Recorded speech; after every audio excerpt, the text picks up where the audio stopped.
they're too embarrassed to comment or whatever. You know, I'm quote-unquote considered a popular person on the internet, okay? I don't know what that means exactly. You're all free to go to 1938 Digital, which is my YouTube account, and you'll see that I don't have millions of views. Far from it. I have a few thousand views.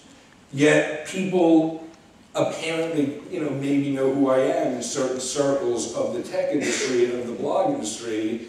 And the reason is, it's because I talk to fucking players, okay? You know, that's my audience.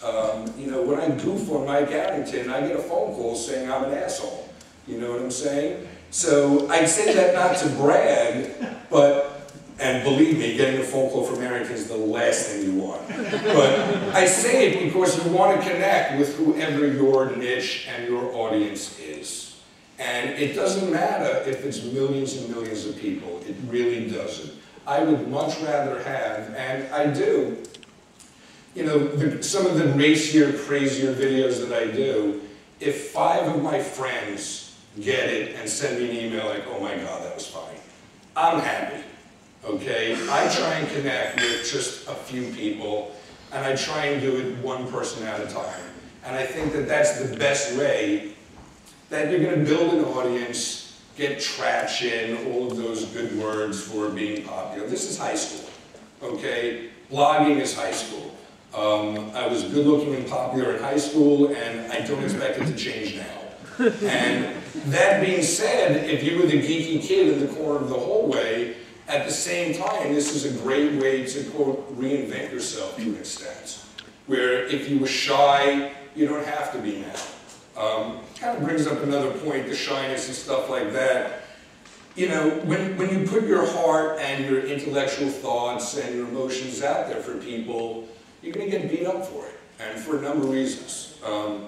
The first reason is most people don't have the balls to just say what they feel and say what they mean, okay? So that's very scary to a lot of people. Just the fact that you do have the wherewithal to express yourself. Doesn't matter if they agree with you or not even, a lot of people are going to be intimidated just based on that fact. You know, I do, you know, I mean, I've been torn apart. I don't know if you guys know a lot about the American press, or I'm not going to be so presumptuous to know that you know anything about me, but I've done some racier videos, and, you know, I got fucking buried for it. I mean, lost big, big dollars and corporate deals and all of this kind of stuff, but you know, I made a choice when I started this that I didn't get into this for money. I mean, I don't think any of us are in it for money, okay? There is none.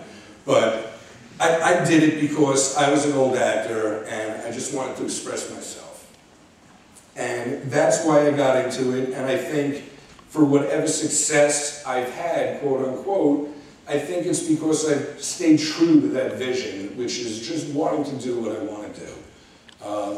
I know it sounds infantile, but I tell my poor fiance all the time, I just fucking want what I want, okay? And, you know, again, it might sound immature and silly to have that kind of attitude, but when it comes to your blogging, which is your life, it's the only attitude you should have. I mean, I get emails every day telling me how I should do better videos, and I should do this, and I do that, and, you know, I don't even answer them because I don't care. I don't care about your opinion. And that doesn't mean that I don't value as people, but I don't call up Hugh McLeod and say, you know what, use a different pen. I don't like this pen you're using. You know, he does his thing. I appreciate it. People do write you those emails. Of course, and you hate it, right? They're douchebags. Yeah. See, douchebags. You don't want to be a douchebag. That's one thing you want to avoid on the web, is the douchebag moniker. But you know, the point is that you have to do what you got to do what you want to do, and whether it's making idiotic puppet videos that nobody outside of tech understands, do that. If you're doing cartoons, do that. If you're a great writer, do that. But the point is, you have to put yourself out there as an artist, and that's what this is, and most of you aren't artists. I come from an artistic background, so I'm used to taking criticism and bad reviews, although I never got that many bad reviews. views, but whatever. You can't ever let that discourage you. You have to just do your thing and keep doing it, and eventually you will find an audience. That's just how it goes. I'm not one of these people, you know, a social media slut, if you will, a la, let's say, I don't want to name names, but like Gary Vaynerchuk, for instance. I'm not the kind of guy who says, hey, follow me. Hey, follow me. Hey, act douchebag, I'm cool, follow me. I've never done that. I've never asked for a viewer. I've never asked for a hit. I've never reached out to anyone and said, hey, notice me, all right? First of all, I find it in poor taste. I just wasn't raised like that. I'm not someone who looks for help, generally.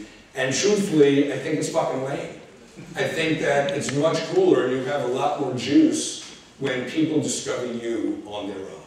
Whether it's from a friend, whether it's from a Google or a Facebook, that's fine. But the minute that it's difficult to promote yourself. Again, you know,